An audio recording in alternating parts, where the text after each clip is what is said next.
Haha, look at that. Perfect. That worked. So today's going to be a little bit different. Normally I do videos about auto body repair, and today's going to be a cluster repair, but it still falls into a category of auto repair. So this cluster came out of 2004 Chevy Silverado, and someone's been in there before, and then they tried doing some sort of repairs, and final result is not very satisfactory. Here, when I power this thing up, you can see there are some... Here, let me turn my lights off. You see, okay, so we got LED lights for backlighting, and we also have something funky going on in the screen down here. So let's get this thing opened and get it checked out.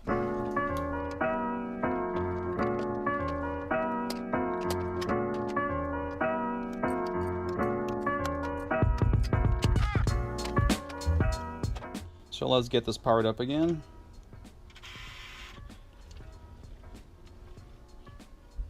So we have some LED lights on the board, and not all of them are on.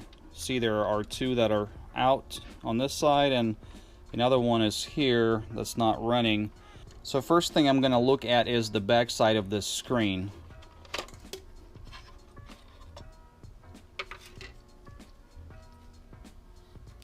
Normally, if you have some pieces of garbage like little solder balls or something else that can short out the pins, you'll have funny readings on the screen. So let me take a look here, and a good way to kind of clear that out would be to take possibly even a toothbrush and just kind of brush the connections, just to make sure that if there's a loose piece of something in there, it'll get dislodged. So upon further inspection, I did not see any bridging between any of these pins, so I know the area back here is fine. Then I checked this thing out a little bit closer, and I can see that whoever did the work on this cluster before, they ended up reflowing a bunch of connections in this area, and these connections are responsible for some of the power delivery to this screen right here. And since all of the connections were reflown, that means that this issue's been going on for some time, and someone tried fixing it, but obviously they were not able to get it done. Now the chip that's actually running this screen down here is this one right here, and that leads me to believe that there possibly is a bed sector somewhere within this chip. I don't know for sure. There's only one way to find out, is let's get this chip swapped out. So I went ahead and pulled another chip off of my parts board, and let's get it replaced.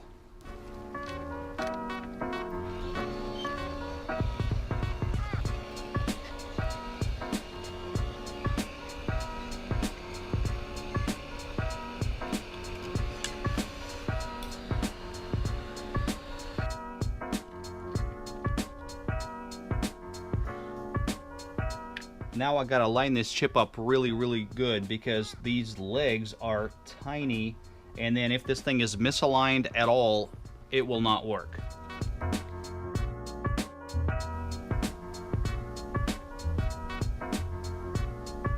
Okay, I think we're all lined up. Let's get this thing soldered in.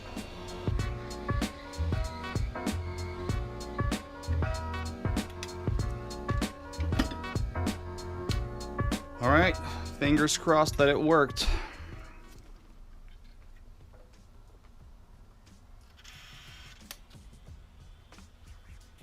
Haha, look at that. Perfect. That worked.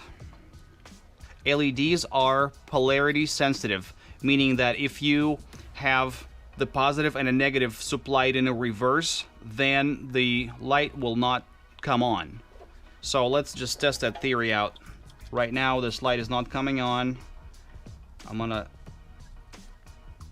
desolder it and then flip it around. Oh, see? And it came on.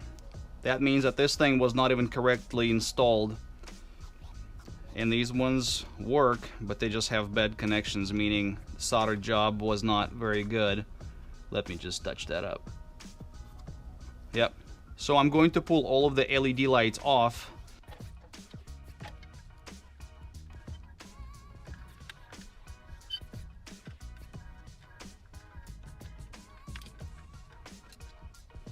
I'm using rubbing alcohol to clean up all of the excess flux. Now that looks much better. Here I'm going to solder on all of the non-LED factory-styled incandescent light bulbs.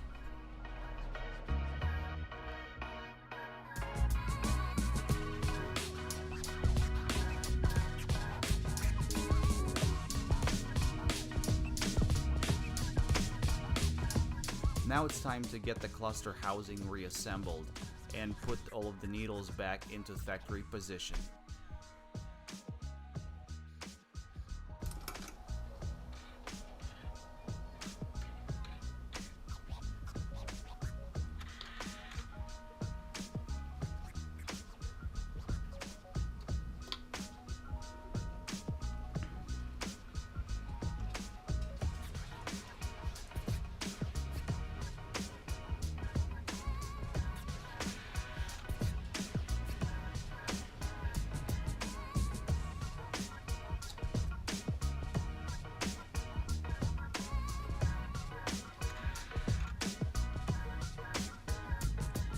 Okay, all the needles are right where they're supposed to be.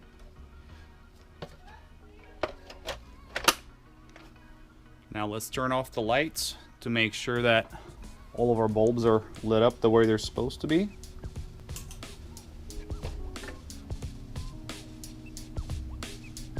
Perfect. If you guys liked the video, make sure to press that like button and let me know in the comments below if you had any cluster issues. And also don't forget to subscribe.